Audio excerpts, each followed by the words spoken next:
عقیدہ توحید کے حوالے سے اور عقیدہ رسالت کے حوالے سے جو خرافات کی جاتی ہیں، جو ان کی دھجیاں بکھیری جاتی ہیں، ان کے حوالے سے ہم ذکر کریں گے کہ عقیدہ توحید رب کائنات نے اتنا واضح بیان کر دیا ہے، قرآن مجید کی ایک ہی سورت نے عقیدہ توحید کو کھول کے رکھ دیا ہے۔ عقیدہ توحید میں کوئی کمی باقی نہیں رہتی۔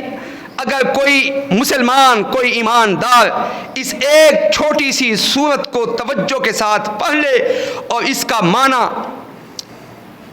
بھی پڑھ لے ساتھ ساتھ، تو عقیدہ توحید کے حوالے سے جو اس کے دل کے اندر، جو اس کے دماغ کے اندر انتشار ہے، یا کمی کوتاہی ہے، یا نا سمجھی ہے، وہ سب کچھ اس کو واضح ہو جائے گا۔ وہ سورت کیا ہے؟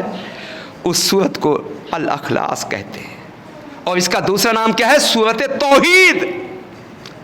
یہ ایسی سورت ہے جو توحید پہ بیان ہوئی ہے، اس کا سب کچھ ایک ایک لفظ توحید سے مبرہ ہے۔ کیا فرمایا؟